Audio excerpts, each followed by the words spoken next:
যেখানে স্বৈরাচারের পিয়নও দুর্নীতির মাধ্যমে 400 কোটি টাকার সম্পদ করার মতো অকল্পনীয় কাজ করে গেছে নির্বিবাদে। শিক্ষা খাতকে পঙ্গু করে দিয়েছে। ব্যাংকিং ও শেয়ার বাজার খাতে লুটপাট, প্রকল্প ব্যয়ে বিশ্ব রেকর্ড, অবাধ সম্পদ পাচার, আইন শৃঙ্খলা রক্ষাকারী সংস্থাকে নিজ দলের পুতুলে রূপান্তর, বাক স্বাধীনতা হরণ, মানবাধিকার হরণ এসবের অগ্রভাগ মাত্র। ক্ষমতা কুক্ষিগত করতে ফ্যাসিবাদী সরকার খর্ব করেছে জনগণের সাংবিধানিক ক্ষমতা ও অধিকার। দুঃশাসন, দুর্নীতি, অন্যায়, অবিচার, নিপীড়ন, বিচারের নামে প্রহসনের মাধ্যমে জনসুরক্ষা বিপন্ন করেছে। জনগণকে নির্যাতন ও বঞ্চনা ও বৈষম্যের মুখোমুখি দাঁড় করিয়ে দিয়েছে। নতুন প্রজন্মের মানুষ সহ কোটি কোটি মানুষের ভোটাধিকারকে বছরের পর বছর হরণ করেছে। মানুষের এগিয়ে যাওয়ার পথে সকল ধরনের প্রতিবন্ধকতা তৈরি করে স্বৈরাচার তার নিজের, পরিবারের ও দলের কিছু মানুষের হাতে দেশের মালিকানা তুলে দিয়েছে। প্রিয় দেশবাসী, কিন্তু এই দ্বার প্রান্তে দাঁড়িয়েই আমাদের গড়তে হবে স্বপ্নের বাংলাদেশ। বৈষম্যহীন, শোষণহীন, কল্যাণময় এবং মুক্ত বাতাসের রাষ্ট্রের যে স্বপ্ন নিয়ে ছাত্র জনতা আন্দোলনে ঝাঁপিয়ে পড়েছিল, আমি তাদের সেই স্বপ্ন পূরণে অঙ্গীকারবদ্ধ। আপনাদের সবাইকে এই শুভলগ্নে তাদের স্বপ্ন পূরণে সমস্ত শক্তি নিয়ে এগিয়ে আসার আহ্বান জানাচ্ছি। তাদের স্বপ্ন আমাদের স্বপ্ন। জাতীয় জীবনে তরুণরা একটা মহা সুযোগ সৃষ্টি করে দিয়েছে। আমরা সবাইকে সুযোগ ব্যবহার করার কাজে এগিয়ে আসতে আহ্বান জানাচ্ছি। গণরোষের মুখে ফ্যাসিবাদী সরকার প্রধান দেশ ত্যাগ করার পর আমরা এমন একটি দেশ গড়তে চাই যেখানে প্রতিটি নাগরিকের মানবাধিকার থাকবে পুরোপুরি সুরক্ষিত। আমাদের লক্ষ্য একটাই, উদার, গণতান্ত্রিক, বৈষম্যহীন, অসাম্প্রদায়িক বাংলাদেশ। আমরা এক পরিবার, আমাদের এক লক্ষ্য। কোনো ভেদাভেদ যেন আমাদের স্বপ্নকে ব্যাহত করতে না পারে, সেজন্য আমরা প্রতিজ্ঞাবদ্ধ। বর্তমান সরকারের দায়িত্ব গ্রহণের মাত্র 2 সপ্তাহ শেষ হল। কর্মযাত্রার প্রথম পর্যায়ে রাষ্ট্র সংস্কারের কাজে আপনাদের কাছ থেকে যে সমর্থন পাচ্ছি, সেজন্য আন্তরিক ধন্যবাদ। আমরা অনুধাবন করছি যে আমাদের কাছে আপনাদের প্রত্যাশা অনেক। এই প্রত্যাশা পূরণে আমরা বদ্ধপরিকর। যদিও দীর্ঘদিনের গণতন্ত্রহীনতা, 15 বছরের ফ্যাসিবাদী শাসন ব্যবস্থা প্রায় প্রতিটি ক্ষেত্রেই আমাদের জন্য পর্বতসম চ্যালেঞ্জ রেখে গিয়েছে, কিন্তু এই চ্যালেঞ্জ গ্রহণে আমরা প্রস্তুত।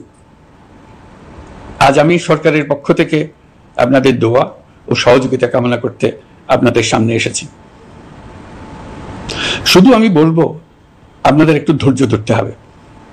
এখনই সব দাবি পূরণ করার জন্য জোর করা, প্রতিষ্ঠানে ঢুকে ব্যক্তিবিশেষকে হুমকির মধ্যে ফেলা, মামলা গ্রহণের জন্য চাপ সৃষ্টি করা, বিচারের জন্য গ্রেফতারকৃত ব্যক্তিকে আদালতে হামলা করে আগেই এক ধরনের বিচার করে ফেলার যে প্রবণতা, তা থেকে বের হতে হবে। ছাত্র জনতার বিপ্লবের গৌরব ও সম্ভাবনা এসব কাজে ম্লান হয়ে যাবে। নতুন বাংলাদেশ গড়ার প্রচেষ্টা হইতে ব্যাহত হবে। রাতারাতি এই পরিস্থিতি থেকে উত্তরণ কঠিন। নড়বড়ে এক কাঠামো, আমি বরং বলবো জনস্বার্থের বিপরীতমুখী এক কাঠামোর উপর দাঁড়িয়ে আমাদেরকে দেশ পুনর্গঠনের কাজে হাত দিতে হয়েছে। আমরা এখান থেকেই বাংলাদেশকে এমনভাবে করতে চাই যেন এদেশে জনগণই সত্যিকার অর্থে সকল ক্ষমতার উৎস হয়, বিশ্ব দরবারে একটি মানবিক ও কল্যাণকর রাষ্ট্র হিসেবে সমাদৃত হয়। তরুণ প্রজন্ম, শিক্ষার্থী ও জনতার আত্মত্যাগের প্রতি সম্মান জানাতে রাষ্ট্র সংস্কারের কাজে সফল আমাদের হতেই হবে। এর আর কোনো বিকল্প নেই।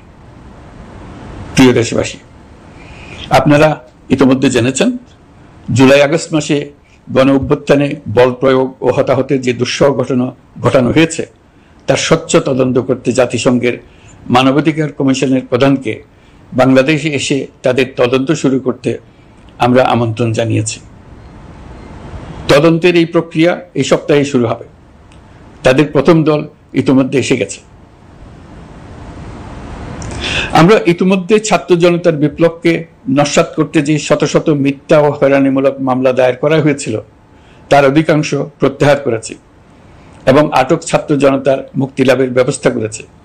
পর্যায়ক্রমে মিথ্যা ও গায়েবী সকল মামলার ক্ষেত্রে অনুরূপ ব্যবস্থা গ্রহণ করে মানুষকে দুঃসহ ভোগান্তি থেকে মুক্ত করা হবে। ন্যায় বিচার নিশ্চিত করতে গণ অভ্যুত্থানের সকল শহীদ পরিবারকে পুনর্বাসন করবে। সকল আহত শিক্ষার্থী ও জনতার চিকিৎসার সম্পূর্ণ ব্যয় সরকার বহন করবে।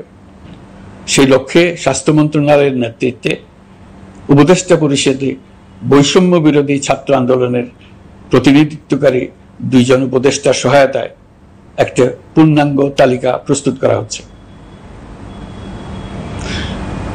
এই কার্যক্রমের জন্য এবং গণ অভ্যুত্থানের শহীদদের স্মৃতি ধরে রাখতে সরকার অতি দ্রুত জুলাই গণহত্যা স্মৃতি ফাউন্ডেশন নামে একটি ফাউন্ডেশন প্রতিষ্ঠা করার প্রক্রিয়া শেষ পর্যায়ে এনেছে। আপনাদের সবার এবং বিদেশে অবস্থানরত ভাই বোনদের অনুদান এই প্রতিষ্ঠানে পাঠানোর জন্য অনুরোধ করছি। আমি ব্যক্তিগতভাবে এই প্রতিষ্ঠানের চেয়ারম্যানের পদ গ্রহণ করেছি। প্রিয় দেশবাসী, আপনারা লক্ষ্য করেছেন দায়িত্ব গ্রহণ করেই আমাদেরকে আইন শৃঙ্খলা অঙ্গনে অস্থির পরিস্থিতি সামাল দিতে হয়েছে।